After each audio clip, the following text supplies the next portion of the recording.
Oh, I have a question that I want to post Okay. based on my recent LinkedIn post. Oh, I missed that.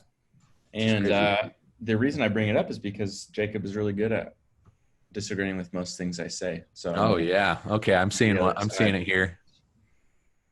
Okay, so for the listener, I'll read my post if I can find it here. It was the first thing to pop up for me. So, Dang, that was 2 days ago. so my post said, marketing as an extension of sales produces self-centered marketing. Their main KPIs are leads, conversions, revenue, basically what we get. Marketing as an extension of customer service produces customer-centered marketing. Their main KPIs are engagement numbers, satisfaction, churn rate, and referrals, or what they get out of it. Both can produce revenue, but the latter will produce bigger revenue over time if you have the runway. So I'm interested in your take on this. Marketing as an extension of customer service produces customer-centered marketing. Marketing as an extension of sales produces self-centered marketing. Um, Before I give my opinion, I want to know. I want to know the context. Like, where are you getting? Is this database or is this from like This is just my opinion. meditation? I know it's your opinion, but what's your opinion based on? Uh, it's based on discussions we've had on this podcast in the Okay. past, and things that I've been thinking about for years. Um, it's based in experience that I've had with our own clients and our own marketing. And yeah, I think marketing that is people, I've heard marketing described as marketing is sales. Sales is just one to one, and marketing is sales, but one to many. Yeah, I've heard that. Uh, and I think it's a healthier approach for a company to view marketing as customer service, but one to many. So your job as marketer is to help people find what they're looking for, make the process easy. I mean, going back to your discussion of um, phone number versus form fill, if we can see that the phone number allows the ease of getting them into what they want, which is to work with Vivint Solar, then you should do phone number. And so your job is not how do I ram this down people's throats and get them to do stuff they don't want to do. Your job is to say, how can I help them do what they want to do, which is use our service or product. Your job is to say, how can I help them by giving them useful content to walk them down this path? How do I help them by decreasing the barriers to entry? How do I help them by making them aware that my superior product exists? As opposed to, I mean, you're going to be end up doing a lot of the same things, but you're going to go about them in slightly different ways. Uh, One leads toward, uh, in my opinion, like, or can lead towards, in my opinion, more tricky short-term wins, and the latter leads toward more long-term wins, especially if you view your job as customer service that doesn't end with the conversion. The first one ends with the conversion. You're done thinking about them. Whereas the second one, you want to continue to maintain that relationship and delight them and get them to bring referrals and make sure they're happy with the product. You're making sure that you are teeing up their mental model, I guess, of how your company and service will work. There's a good example of this is I don't know if you guys have seen it back in the old days, the comic book ads for kids, where like Sea Monkeys is a good example of this. They show the sea monkeys and they have little families and they play little games or whatever. And then you actually get the sea monkeys and there's like little bugs that do nothing and just float there. You know what I mean? The first one as a revenue, like that works. That gets the revenue, that gets the conversions. The latter one, you could, if you had said, okay, my goal is customer service. I want to make sure that they are happy with what they get. And I want conversions and I want them to tell their friends about it. So you could create different ads that are more like, instead of showing sea monkeys as a family, show what you're actually going to get, but make that exciting so that when they actually pour the eggs into the water, they know what to expect and they're happy with what they receive instead of being disappointed, which marketing is responsible for, frankly, a lot of really bad disappointment. We set up expectations that the fulfillment or the product is not prepared to fulfill on. Yeah. So I've got a couple of thoughts here. Well, I don't think I necessarily disagree with the overall thought or comment. There are a couple things that like the wording I'm not in love with. For example, marketing is an extension of anything I don't like. Mm-hmm. So let me give context to that. I think everything else should be an extension of marketing. Marketing is where it starts, right? So sales should be an extension of marketing because we're generating the leads, they're closing the leads. Even so, here's my main thought on that. When I started at Vivint, I learned this principle of becoming a full funnel marketer. Now, saying that is a little misleading because they're all different types of funnels. There's sales funnels, marketing funnels, even customer funnels. And at Vivint Smart Home specifically, what it meant was we owned the lead through install, right? Mm-hmm. Now, a lot of marketers are thinking, well, how does a marketer influence install? I mean, we can get the lead and we can pass it to sales, but then sales has it, they sell them. And then even after sales, it goes to the install tech and they're the ones responsible for installing. So why are we responsible for the install? And our main KPI was cost per install. Like we had to get our costs down per install.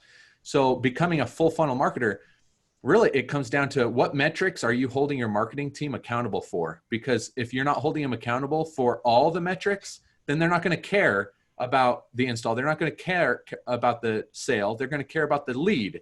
Right. And that's when quality falls, right? That's when you have sales teams and marketing teams not getting along because the marketing team is generating crap leads and the sales team is complaining about it. Right. So if you're responsible for the sale and if you're responsible for the install, then you start to think differently. You start to think, gosh, maybe on the front end, I should worry about what types of people are more likely to install rather than become a lead, at which point you go through the whole thing. The other thing is once they become a sale, they technically become a customer, right, even before they get installed. So if you're responsible for that time frame as well, then you're also thinking customer centric. You're thinking, how do I make sure that they stay happy between sale and install so that our install rate goes up? So you're kind of separating the two, which I don't think you intentionally are saying. Well, I'm more talking, things. I'm not necessarily talking to marketers with this. I'm talking to Todd Business Peterson. Owners. Like I think Todd Peterson, if you were to ask him, and I don't know, but my bet would be marketing's job is to give the salespeople leads and to fill them with leads. And it's more like marketing is there to support the sales team.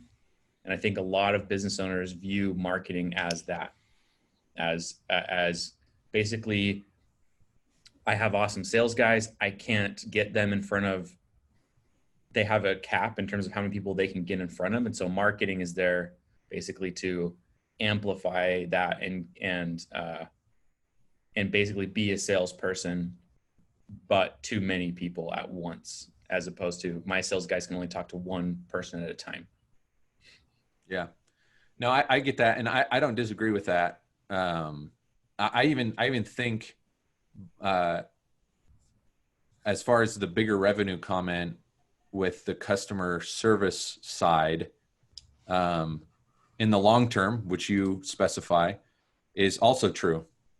But even talking to people like Todd Peterson and business owners, I think that that's a faulty line of thinking. That I think Todd Peterson is wrong, that marketing is a support group to sales. That's not how it should be looked. Right. And there are a lot of organizations that have the inverse, where marketing is king, right? Nike. I don't know why they're the first ones to come to my mind. I don't know. I mean, their sales force, organizations change, right? They don't have the same kind of sales force that other companies do. But well, I mean, you look at Zappos. Like their marketing and their customer service are very much tied to each other. In fact, I don't even know if they have like Salesforce.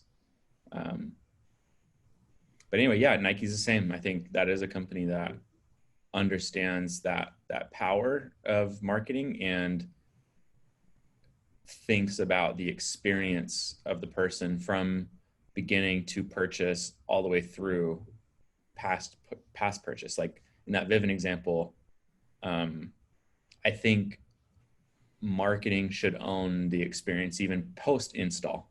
Like they're probably leaving some things on the table by not having material and support for them post install. Well, there are, but it's not necessarily customer centric. It's more lead gen. It's acquisition. So how do we leverage the customer to get more customers, which I think is appropriate. But if that's where your thought is, and you're just thinking, oh, now we got this lead and now they're an asset to us rather than us being an asset to them. Right. I think that's wrong. Brandon, did you have any thoughts? I want to make sure you get some airtime here. Oh no, it's really interesting. I've turned into a listener here, and I have questions as a listener. I think one thing, I guess, going back, do you believe, Paxton, that it's kind of a one or the other type thing, or do you believe that these two methods of marketing should coexist within a company? And for a small growing company, which one should be the first focus if they should be coexisting? Mm-hmm. I'm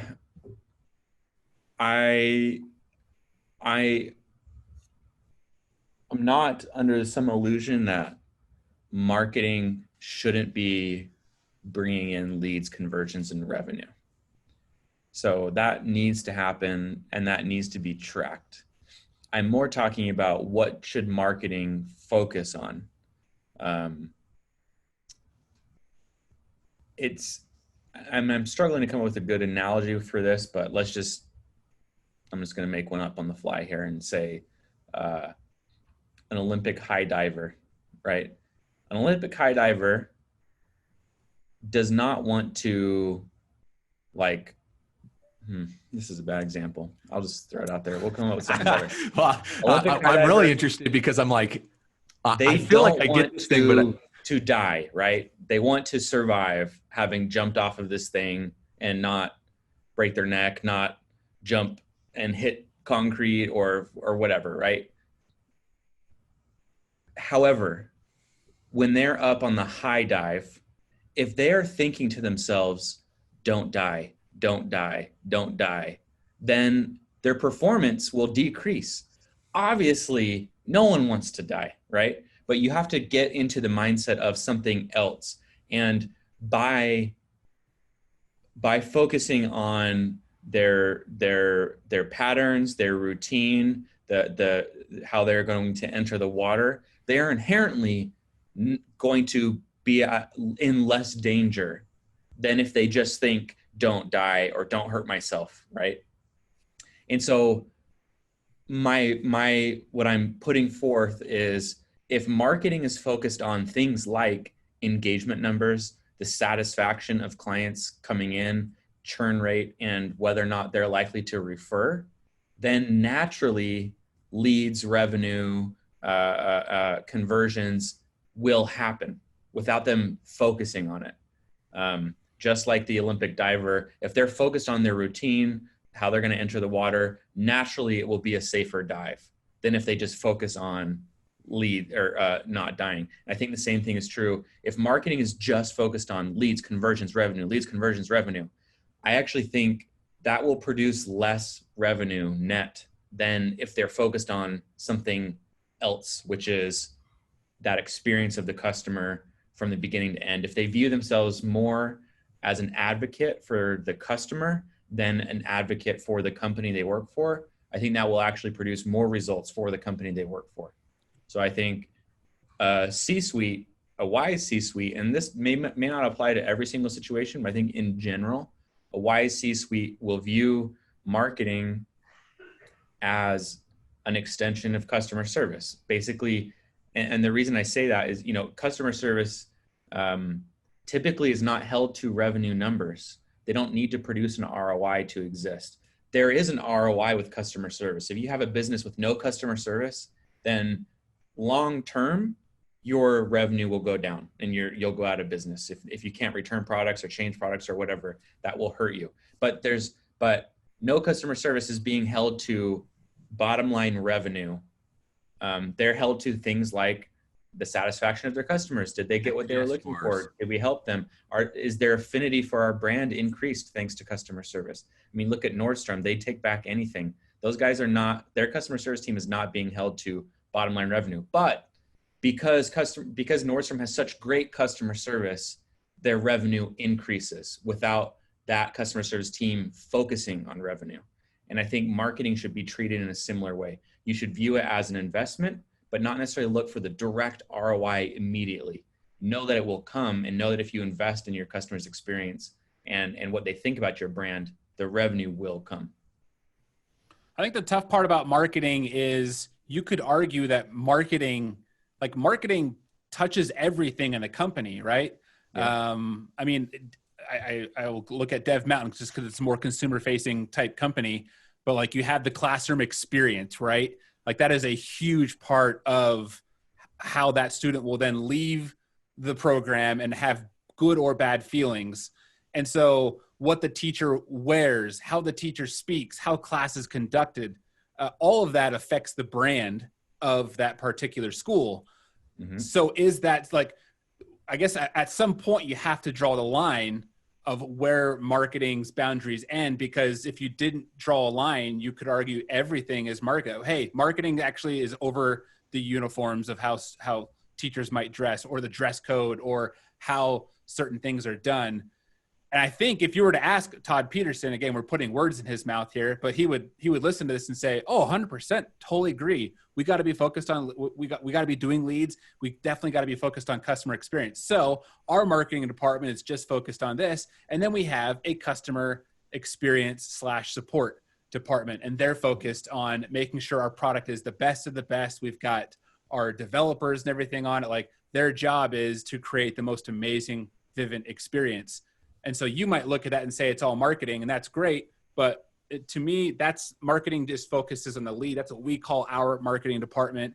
And then we have customer experience over here. I think a lot of companies silo those. I'm thinking about Disneyland. Like I don't ever see ads. I mean, I know they exist, but like Disney is a company where they don't really get aggressive on what we know as marketing. However, when you experience a Disney product or service or whatever, like going to Disneyland, you feel the magic, you feel the brand and the intentionality behind everything.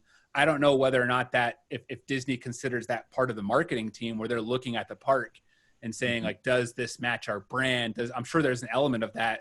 Are they ultimately over that? Or is there someone else who's over park operations where their job is to make sure? It's like perhaps companies are just thinking about it differently. But I feel like the danger, I guess, overall I agree with you. The devil's advocate is saying you have to draw the line somewhere for the marketing team. Otherwise, it's marketing owns everything, because customer experience touches everything from product to complaints to the lead to commercials to all that stuff. And so to keep things simple, I think companies define marketing as like a small area. I do think marketing should own it doesn't own everything, right? You're not, but it owns everything that is part of the touch points of the business, right? Marketing should own business cards, should own the outbound voicemail or whatever. Like any touch point that a customer has with your business should be under the purview of marketing. So I'm advocating for a stronger, more complete CMO position than is viewed by most companies. I think the CMO should be in charge of and aware of all of that. And the CMO may divide their department and say, you're the customer experience team, you're the advertising team, or whatever. But I think all of this should be under the chief marketing officer. I see what you're saying. I think I disagree. Tell me. The further we get into this, I think the more I disagree. So you made a comment, and maybe I need a little clarity, because a lot of this is hinging on a very small thing that you said about marketing. And I want to make sure I understand this. And if I'm wrong, I'd be more than happy to accept that. But what I heard was that customer service is not held to a revenue goal. And it sounded like you were saying marketing should also not necessarily be held to as strict of a revenue goal, because if they're customer centric, it's harder to see short term or something like that. Uh-huh. Is that close to what you were saying? So like we had an experience here at Nicent Floor where pretty recently, Brandon was told to only report on what is going to generate leads in the short term. And what that caused Brandon to do was to focus on what is going to generate leads in the short term. So I think that's a little small example of what I'm talking about here, where if marketing is focused 100% on revenue, then that's going to cause them to take certain actions that will actually end up leaving revenue on the table if they don't feel emboldened to forego short-term profits in favor of much larger long-term profits and taking risks that we don't know whether this will generate revenue or not. A good example of this, I think, is eFile Cabinet, the work that we do for them. eFile Cabinet, they're a company that does document management systems. You can scan your documents. They use OCR to read them, and they'll take care of all of your, basically, this is perfect for accountants. It's perfect for HR, loan officers, anyone who's dealing with tons and tons of paperwork. They'll scan it. You can build systems and they'll handle all of it. So you don't have to have basically a filing cabinet anymore. So we initially thought, okay, we need to generate leads, right? And obviously revenue. So we said, what's the typical model for generating revenue? We wrote ebooks that they could download, and we would gather the email. We would put them into a marketing funnel, and with the goal of getting them to convert. And it worked with some success. But then we thought, like, well, do we really even know who these people are? And we were so focused on what we get out of it, which is the revenue, what we want. We want leads. We weren't quite as focused on what they get out of this situation. And so we sat down with their customers, their best customers. We sat down, we interviewed them, we learned about them. We sat on sales calls, we listened to their sales calls and started to learn more about their customers and their objections and their lives. And over and over again, what kept popping up on these meetings and these phone calls is how much they hate dealing with the materials around paper. They hate their printer, their fax machine, their copier. It always breaks. It's so frustrating. And so we said, okay, instead of focusing on everything we get out of this, we obviously need to get stuff out of this, but our focus should be on what they get out. So what can we do from a marketing standpoint to make their lives better? And so we created the mobile Rage Cage. And there was a big conference, 2,000 accountants came up, and to this conference, we bought a space and we created this cage where they could go in and smash up. They would get 60 seconds with a bat and a face mask and stuff, and they would smash up a printer or a copier or a fax machine. And then we would record it, and whoever had the best like Rage video would win $1,000. But we were so focused on what they got out of it. And as a result, that was their best converting conference they have ever had in the history of their company. They got more leads and sales out of that than ever. They got news coverage out of it because it was crazy and creative. Because of the news coverage, we got lots of links. Links caused rankings to go up. Their organic traffic hit record highs, and leads and conversions from that organic traffic hit record highs. So conversions and revenue are important, and we had to build a system that would make sure that we captured, when they signed up and signed that form, they got entered into our HubSpot database, and they got put into funnels. So like we were intelligently trying to capture as many leads as possible. As they were waiting in line, we had their sales team help them suit up and then talk about the product and talk about what they were doing in relation to the product. So like we built it in a way to capture as much revenue and leads as possible, but our main focus was how do we make sure they have a really cool experience? Because I think the important thing with marketing to realize is what your marketing is communicates what your product is. If your marketing comes off as cheap or aggressive or self-centered, that communicates that your product is the same thing. And I don't know that people often have the conscious idea that, hey, this marketing is self-centered, so I don't think their product is going to really be focused on me or whatever. I don't know that they're having that conscious thought in their head. But if we can communicate through our marketing that we understand you, we know what it's like to be you. And if we know that you deal with this and how much you would love to do this, just imagine how great our product is, because we get your situation and we've designed this product specifically for you.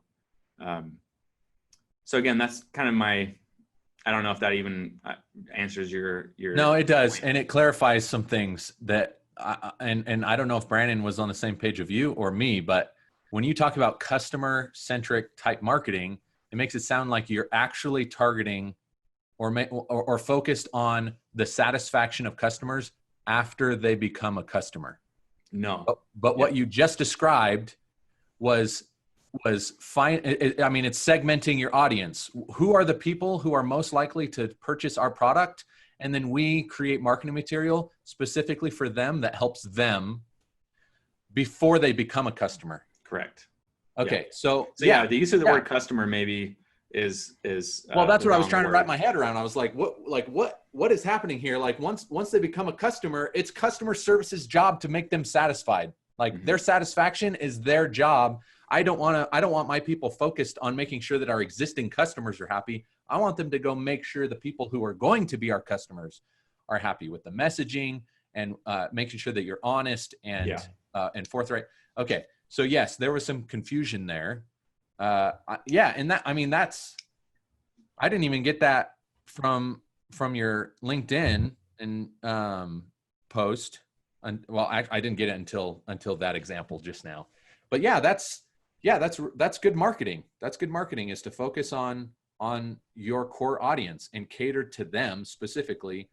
But I think the problem though is that a lot of the C-suite, you know, like to do this e-file cabinet thing, we had to say, we've never done this before. No one's done this before. We don't know what the ROI is going to be on this. But what we know is that we know your customer and we know they're going to love this. That's what we know. So you got to just have a little faith. And the CEO of e-file cabinet thought, well, that's a great idea. I don't know what the return is going to be on this, but this does communicate what we want to communicate our brand. I can foresee a way that this could produce return, but he let marketing do this thing, right? Yeah, but it's not like I see that, but you should always have some kind of R&D budget, something that you're putting aside to go do things you've never done before. It's not like you took 100% of your budget and put it into this. You're also doing your PPC ads. You're still doing your link building. You're still doing all your normal social media, all that stuff. That base stuff is still happening. But then you're saying, hey, I want to take this to the next level. And if it doesn't work, we'll move on to something else. Right. But if it does work, awesome. Right. So yeah, I agree. And it's sounding more and more basic to me, like not a groundbreaking idea. Mm-hmm. It is an idea that I think if most people did, they'd be in a better place than they are now, for sure. I don't think most companies are doing this. And maybe that's your point is, hey, this is not like some groundbreaking thing, but if you do it, you're going to see way better results because most people are sales focused. And Vivint is a good example of that. And that leads to a recent thing that happened within the last year is they started in 1999 as Apex. They switched to Vivint in 2011. But during that entire time, even until 2 years ago, a majority of sales were on the door-to-door guys, meaning marketing had nothing to do with it, right? They never got to the website. They knocked on the door, they sold them, signed the contract, had the installers come same day, install, and they became a customer, never having seen the website. So marketers had no touch point. So you can tell why sales was such a big part of the culture in the company is 100% at the beginning, 100% of their revenue came from door-to-door sales. Well, in the last year, marketing, the website, took over more than 50% of the company's sales, which is a huge milestone. And you would think, okay, Now marketing is more than 50%. We should shift our focus. You think that happened? No, of course that didn't happen, because you've got 20 years of culture stacked on to the sales department, how much power they have. So the groundbreaking idea is coming up with a way to take make that shift from 20 years or more of we are sales. Holy cow, marketing is now has the majority of our company's revenue. We need to make that shift. That's an interesting topic to me. Sorry, that sounds really condescending. This is very interesting and very important. I think my mind was like, I was like, because I wasn't understanding at the beginning, I was like, this could be a new thing. But then I wrapped my mind around it and I was like, oh, that's just really good marketing. Like, that's good marketing is understanding your audience and then catering to them, giving them content that resonates with them.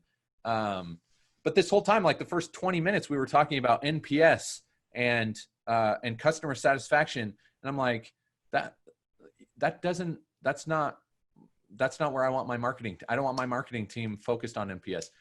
Focused. I do like the idea. And I was thinking, gosh, if they were getting leads, but then we were monitoring the NPS of the leads that marketing was getting specifically compared to maybe the sales team, then you could go and you could say, hey, you guys, something's off here, because the sales guys who have a terrible reputation for being douchey and like, whatever, they have a better NPS score than you guys do. We should figure this out. That is where I made the connection of, we should be more customer centric, making sure that people are happy from before their first touch point with us through the whole process to the point where when they first get their NPS score, it's well, higher. I do mean that should too. Definitely be. Yeah. I got that. That's the part that I got from your message. Yeah. I think we're already seeing this trend happening where, one example is marketing and sales, right? Like historically speaking, and at a lot of companies, there's a lot of friction between sales and marketing, misaligned goals. And that's why you're seeing a lot of companies combine these groups into one revenue department. And you're seeing, I'm looking at an article right now, which is talking a little bit about kind of how CMOs are being replaced. In fact, this graph, I think, being replaced with CROs, so chief revenue officers. And I feel like this is what Paxton is describing, is this structure of there's someone who is just over all revenue generating activities. Notice how product is not necessarily underneath this. That's a separate thing. But in terms of corporate marketing, demand marketing, and then you have the sales development, frontline sales, customer success, and then other revenue operations. This is all being seen by someone who is revenue focused. So they don't necessarily care about one thing over the other. They care about what's going to bring the most revenue to our company, which may well be focusing huge on customer success and other revenue operations. But you're seeing that to where sales and marketing, and then I think this is a little bit different to where it's also bringing in customer success and whatnot. I feel like that's kind of what Paxton is talking about, to where it's not necessarily the marketing department, it's the revenue department. Yeah. I don't know if that's a more organized way of putting this thought into something. Okay, this has been thought through. And this is a trend right now to where you're seeing companies saying, we don't have a CMO, we have a CRO, and they oversee marketing, they oversee sales, they oversee customer success and experience. And that's a lead indicator to see where their focus is. I think it's a good illustration. Both Vivint Smart Home just basically got rid of their CMO, who had almost no power.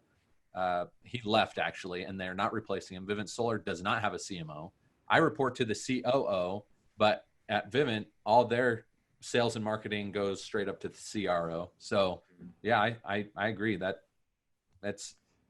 Do you think when Elon Musk started Tesla, what percentage of his brain do you think revenue to the company occupied? I actually don't like that example. Well, first answer the question. I don't think, I think he was more focused on creating a kick-ass product. Uh-huh. Yeah. and not necessarily the revenue. It can't be, because he started SpaceX too. You think he's interested in making money off of Right. space program? Yeah. Well, I mean, there's Starlink that he could make quite a bundle on. Starlink. Yeah, but SpaceX, I think, has made zero money. I think it's Right. like it's no profit. Yeah. Yeah. Tell me why you don't like that example. Just because Elon Musk, I see him as more of an eclectic billionaire who does things not because he needs money, because he doesn't, but because he wants a legacy. He wants to create and change the world, and isn't driven by money. Where other companies, like they don't have, like, they need the money in order to live. Sure. Now, I almost disagree with that, my own statement, because there are some billionaires who only care about money, right? But Elon Musk, I don't get that impression. But maybe that's your point, is that's not the type of person he is. Yeah, I'd almost, and I think we'd have to do, this is just gut, which is, I know, a terrible way to understand the world, but I almost wonder if someone had the luxury of not worrying about revenue, would they end up actually creating a more profitable company? And if instead their focus was They on would go under. creating a killer product, creating a killer experience, does that end up producing actually more revenue? I feel like Walt Disney is that. I think Steve Jobs is that. Like, it's not that you don't think at all about revenue. Like Elon Musk, some percentage of his brain is focused on the revenue of his company, right? And any public company owner or CEO, not owner, CEO, to some extent has to.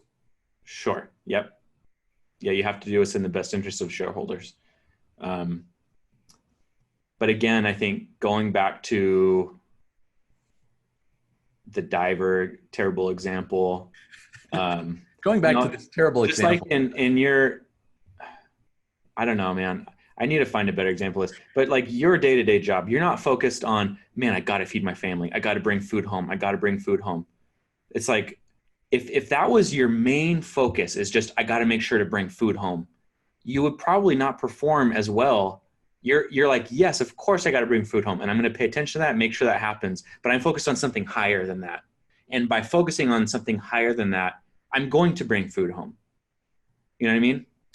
And I think something higher than revenue is the experience of the customer. And when I say customer, I mean the person who maybe not yet converted, but throughout the whole thing. How do I help them have a fantastic experience with my company, my brand, from the very first time they hear about me all the way past conversion? How do I make sure that they tell their friends and their family and become my own army of salespeople that are unpaid? I mean, I've, like, back in the day, before the huge wave of Apple, like, I was a big Apple guy, and I would talk to everyone I knew about Apple, like, oh, you got to get this. You got to get this. This is awesome. And there are like probably 5 to 7 people that bought Apple products just because I was such a fan of their whole thing from beginning to end. And their product is a huge part of that. So yeah, I don't know. And yeah, revenue is important. You can't ignore it for sure. But I just think, so I am actually almost disagree with the chief revenue officer point, because I think that goes against what I am saying is a good thing to focus on. But although here's the thing, is if you have a chief revenue officer who's focused on revenue and knows that if you focus on the customer, you'll get more revenue. Okay. It's not the point of the position. It's about the company mindset of how they're going to grow. Sure. Yeah, I can see that. I think the key is like that revenue officer example, the chart that was just shown where it showed the different disciplines, channels, whatever underneath. I think the person who's over leads, who's like demand generation, all of that, should not be the same person or team that's customer experience. I think they're they tie into where they're both revenue focused. Like a better customer experience naturally brings in more revenue. But they're just like two different. It's like having someone who's like, you're a writer, but you're also a designer. And in a small company where you have to wear both hats, that can happen. But to an extent, the best writers are not going to be great designers, and vice versa. But as a leader, but someone marketing, overseeing that makes sense, where they're figuring out how do these all weave together. That's I think that plays to the CRO example to where. Or well, I also think in this experience, like example between you and me, if I'm sitting here saying, Brandon, where's the leads? Brandon, where's the revenue? Where's the leads? You're going to not focus on the things that I think would actually bring more leads and revenue. You're going to focus on, I think, the short-term wins, because that's what I'm driving home to you. That's the only thing I care about from you, you know? And I think I would rather you be focused on understanding our market, understanding what they need, and figuring out what can we do to make their lives better, to attract their attention, to make their conversion process easier and more simple. Make sure that we're setting the correct expectations up front so that when they come onto a fulfillment team, the fulfillment team is ready to knock it out of the park and deliver exactly on the promise that we made at the beginning when they learned about us, and that they will refer their colleagues and friends to our company, right? I'd rather have you focused on that than focused just on leads, you know? So you mentioned earlier that someone, and I don't know who that someone is, instructed Brandon to focus on the short term. I'm now hearing that you disagree with that. Well, he didn't say the order was to focus. It was just to report on. But I think he was saying that naturally will change the focus. Like what you're expected to report on is naturally where your mind focuses. And actually, so did that change? It was right at the beginning of the pandemic. So there was a little bit of and I probably agree with, at that point, a little bit more of a short-term mindset to make sure things are going to be okay in the short term. So that's where that came from. But so has that changed? Yeah. So what's Brandon reporting on now? Revenue. I mean, I think there's like those reports still, like there was a lot of, I mean, I think this is a little bit more unique to where there was a lot of non-existent reports happening, right? So it's like, hey, to help us understand the big picture, I think Paxton may be, for the sake of explaining it, making it a little bit more black and white than reality is. But certainly that, looking back, I can see how it dictated, like, okay, guys, we got to be super, super focused on like, how are we getting leads this week, this month, this next quarter kind of thing. And that has been really good because I think we needed to set that structure, and that structure has been set since this exercise of being a little bit more micro-focused on those goals. But then now having further discussions of, okay, now we've got to look at the bigger picture, because this is only going to get us so far. Is this going to get us to the revenue that we really want to be in that company size to be able to do the projects we want to do and the customer experiences that we want to create? We got to start thinking bigger picture. So I think both can coexist, but when that's the only thing, so there's a wider range to where now it's like, what are we going to do for revenue for this year? And then also thinking about the next year and the next 5 years. Yeah. I need to know revenue. Revenue needs to happen. The diver needs to not die. But, in our meetings, when Brandon reports to me, we go through, our CMS and we look at, we pick a couple people. CRM. There we go. We pick a couple people and we just look at their experience from the first time that they interacted with us all the way through the end, and see like what steps did they take. And we try to learn more about like, where are they getting hung up? What can we do to make it easier? What can we do to provide more value to them from a marketing perspective? So we spend a lot of our time doing that. Yeah, I would say it's more your responsibility, Paxton, to instill that mentality within the company than it is. Exactly, which is what I was talking about at the beginning. I wasn't talking to marketers. I was talking to C-suite people. Yeah, so well, Brandon, I think it goes your responsibility. That's to what you said, Jacob. But you mentioned full funnel marketer, and I feel like what Paxton is talking about is, I guess, just a stretch beyond that of saying the funnel doesn't end at sale. The funnel really doesn't end. Like you're just like, someone buys an iPhone, how do we get them to stay an iPhone user, to get other Apple products, and to ultimately continue to buy further Apple products? Like, that's all marketing. If you were to go to the Apple marketing department, there are people focused, teams, I'm sure, focused on the entire customer journey. And that's all within marketing. There, obviously they have the resources and whatnot to have these more expansive teams, where there are teams that are just purely focused on ads and leads and getting and converting and whatnot, perks of having a giant enormous company. But I think there is a happy middle ground there for mid-sized companies, small businesses, to basically start bringing that stuff into marketing, to where every touch point in the brand experience is overseen, to be like, is this creating those feelings that we want to create as a brand? If not, let's go in there. I think there's overlap. And I think that's where, what, like Jacob said, the CEO needs to get everybody on board with that vision, because if not, you're going to have someone who's revenue or marketing focused, whatever, talk to the product person and say, actually, the customer wants this, and we need to package it this way with them. Yep. And if they're not on board with that, they're going to see it as, who the heck's this guy coming in telling me how to, revamp my product? I'm over product. When if they realize, no, we're all aligned, and this person's looking out for the customer experience, there's overlap there. And that's where everyone has to be on board. Otherwise, it's going to create a nightmare, in my opinion. Yeah. So the problem with that is we're lumping like the brand team in with marketing, which I think that a brand is with marketing. No, I get that. But brand is not responsible for generating leads. Like, they're held to a different standard, right? But you're lumping all these people into one group, and they have different responsibilities. Mm-hmm. So like marketing, as I see it, I also see brand in marketing. Like that's a part of it. We have, like, the marketing team has to abide by brand guidelines and things like that. But the brand team, the one who's over the brand, right? They're not held to the same KPIs. So yes, the brand team should be making sure that the customer experience it's all one consistent brand message. But the marketing team, the people who are generating the leads, I think their responsibility should end after the customer becomes a customer. And to your point of Apple, making sure that Apple users are continuing to buy Apple products, it's the marketing's job to introduce them to the new products.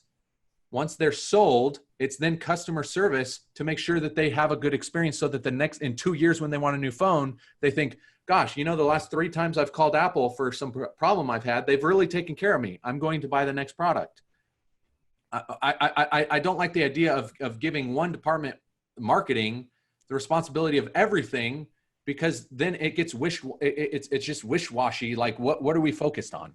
No, I think you're just thinking about the structure differently. I'm looking at it as, you have the marketing department, let's say, and within that department, you have the brand team. And then the team that you're probably more focused on is like the lead gen, demand, digital side of getting that search traffic, converting ads, automation, all that kind of stuff.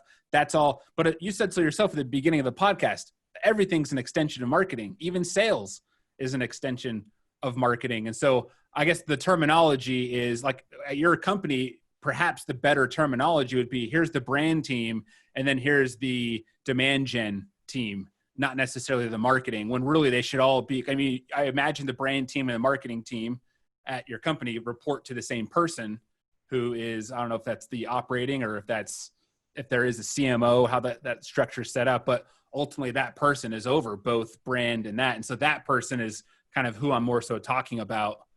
And I imagine Pax is talking more about that person, to where, yes, there are specialties, and those specialties, the brand doesn't care about leads, and you don't care necessarily about brand. There's a bigger team beyond that, focused on making sure that all these things are firing to create a cohesive experience across all these different touch points.